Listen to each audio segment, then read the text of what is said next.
వాటికి సంబంధించిన వివరాలు, ఒప్పందాలకు సంబంధించిన వివరాలు, అదేవిధంగా మిత్రుడు శ్రీధర్ బాబు గారు గుర్తు చేసినట్టు సింగపూర్ ప్రభుత్వంతో స్కిల్ డెవలప్మెంట్ విషయంలో ఒక ఒప్పందాన్ని చేసుకున్నాం. ఐటీఈ, ఇన్ఫర్మేషన్ టెక్నాలజీ ఎడ్యుకేషన్కి సంబంధించి సింగపూర్లో 10th చదువుకున్న తర్వాత పిల్లలందరికీ కూడా సాంకేతిక నైపుణ్యాన్ని అందించడం ద్వారా ప్రపంచంతోనే పోటీ పడే నిష్ణాతులను సింగపూర్ సంస్థ తయారు చేస్తుంది.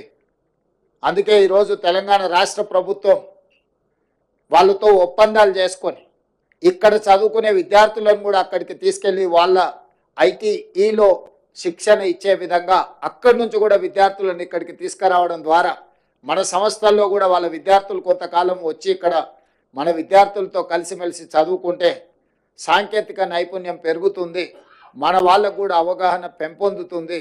తద్వారా ఎంతో లక్షలాది మంది ఈ తెలంగాణ రాష్ట్రంలో సాంకేతిక నైపుణ్యం లేక నిరుద్యోగులుగా ఉన్నారో వాళ్ళందరికీ ఉద్యోగ ఉపాధి అవకాశాలు కల్పించడానికి సింగపూర్ రాష్ట్ర ప్రభుత్వ ఆధ్వర్యంలో నడుస్తున్న ఐటీతో కూడా తెలంగాణ రాష్ట్ర ప్రభుత్వం ఒప్పందాలు చేసుకోవడం జరిగింది. అందుకే ఆ ఒప్పందంలో తెలంగాణ రాష్ట్రం ప్రతిష్టాత్మకంగా భావించిన Young India Skills University vice ఛాన్సలర్తో పాటు ఉన్నతాధికారులు అందరూ కూడా ప్రత్యక్షంగా పాల్గొని ఒప్పందాలు చేసుకోవడం జరిగింది. సింగపూర్ కలిస్తేనే తెలంగాణ, మనందరం కష్టపడితేనే తెలంగాణ అభివృద్ధి, మనందరం ఈ తెలంగాణ పునర్నిర్మాణంలో భాగస్వాములు కావాలి. భవిష్యత్తులో ఇంకా తెలంగాణ ఈ దేశంలోనే అత్యధిక ఆదాయం కలిగిన రాష్ట్రంగా మారాలి. ఈరోజు తెలంగాణ రాష్ట్రాన్ని $1 ట్రిలియన్ ఎకానమీకి తీసుకెళ్లాలని మేము నిరంతరం కృషి చేస్తున్నాము. ఈరోజు కలిగించిన బలమైన నాయకత్వం కాంగ్రెస్ నాయకత్వం.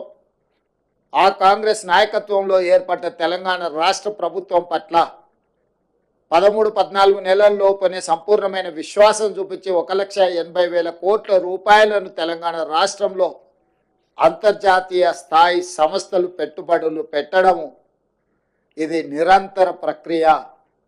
నిరంతరం మా ప్రభుత్వం చేసిన కృషిని, మా ప్రభుత్వం పాటిస్తున్న విధానాలను రాజకీయపరమైన అంశాలలో విభేదించిన రాష్ట్ర